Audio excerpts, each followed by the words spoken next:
Shri Om Birla is declared elected as the Speaker of this House. Om Birla Lok Sabha speaker. തെരഞ്ഞെടുപ്പ് ശബ്ദ വോട്ടോടെ രണ്ടാം ഊഴം മികച്ച അവസരമെന്ന് പ്രധാനമന്ത്രി. പ്രതിപക്ഷ ശബ്ദം അംഗീകരിക്കലാണ് ജനാധിപത്യമെന്ന് രാഹുൽ ഗാന്ധി. അടിയന്തരാവസ്ഥയെ അപലപിച്ചുള്ള സ്പീക്കറുടെ പ്രമേയത്തിനെതിരെ പ്രതിഷേധം. ഇ ജയരാജനെതിരെ രൂക്ഷ വിമർശനവുമായി മുൻ ഡിവൈഎഫ്ഐ നേതാവ് മനു തോമസ്. പാർട്ടിയിൽ പുതിയ ഗ്രൂപ്പ് ഉണ്ടാക്കാൻ ജയരാജൻ ശ്രമിച്ചു. ഉന്നത പദവിയിലിരുന്ന് പാർട്ടിയെ പലവട്ടം പ്രതിസന്ധിയിലാക്കി. മകനെയും കൊട്ടേഷൻകാരെയും ഉപയോഗിച്ച് ജയരാജൻ കച്ചവടങ്ങൾ കെട്ടിപ്പൊക്കിയെന്നും ആരോപണം.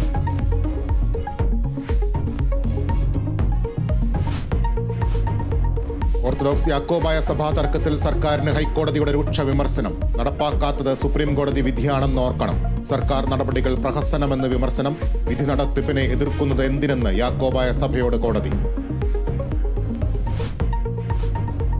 സംസ്ഥാനത്ത് കനത്ത മഴയിൽ പരക്കെ നാശനഷ്ടം. ആലപ്പുഴയിൽ ഷോക്കേറ്റ് കേബിൾ TV ജീവനക്കാരന് ദാരുണാന്ത്യം.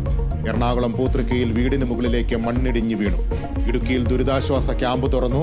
പൊരിങ്ങൽകുത്ത് മൂഴിയാർ ഡാമുകളിൽ റെഡ് അലർട്ട്.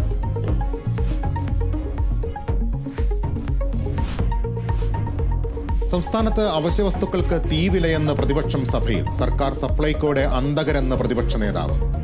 സപ്ലൈകോയുടെ 50ാമത്തെ വർഷം അതിന്റെ അന്തകരായി മാറിയ സർക്കാർ എന്നാണ് നിങ്ങൾ അറിയാൻ പോകുന്നത്.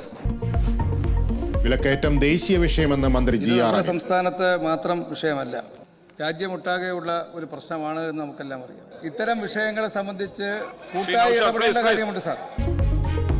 അടിയന്തര പ്രമേയത്തിന് അനുമതിയില്ല. പ്രതിപക്ഷം സഭ വിട്ടിറങ്ങി. ആലപ്പുഴ അരൂർ തുറവൂർ ദേശീയപാതയിൽ യാത്രക്കാരെ ചെളിക്കുണ്ടിലാക്കി ഉയരപ്പാത നിർമ്മാണം. വൈറ്റിലിൽ നിന്നും ആലപ്പുഴയ്ക്ക് പോകുന്നവർക്ക് ഈ ദുരിത വഴി താണ്ടാതെ പോകാൻ കഴിയില്ല. കാലങ്ങളായി ഈ കിടപ്പ് തന്നെയാണ്. ഒരു തരത്തിലുള്ള നടപടികളും അധികാരികളുടെ ഭാഗത്തുനിന്ന് ഉണ്ടാകുന്നില്ല എന്നുള്ളതാണ് യാഥാർത്ഥ്യം. ശക്തമായ പ്രതിഷേധവുമായി നാട്ടുകാർ. ജനകീയ പ്രശ്നം ഏറ്റെടുത്ത് കേരള വിഷൻ ന്യൂസ് പരമ്പര. ഇന്നാവാ കുഴിയടയ്ക്കാം.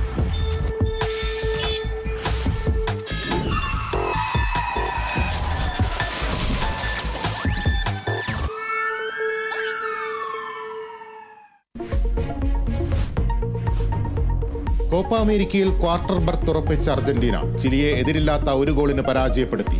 2020 ലോകകപ്പ് സെമി മത്സരങ്ങൾ നാളെ. ഇന്ത്യ ഇംഗ്ലണ്ടിനെയും ദക്ഷിണാഫ്രിക്ക അഫ്ഗാനെയും നേരിടും.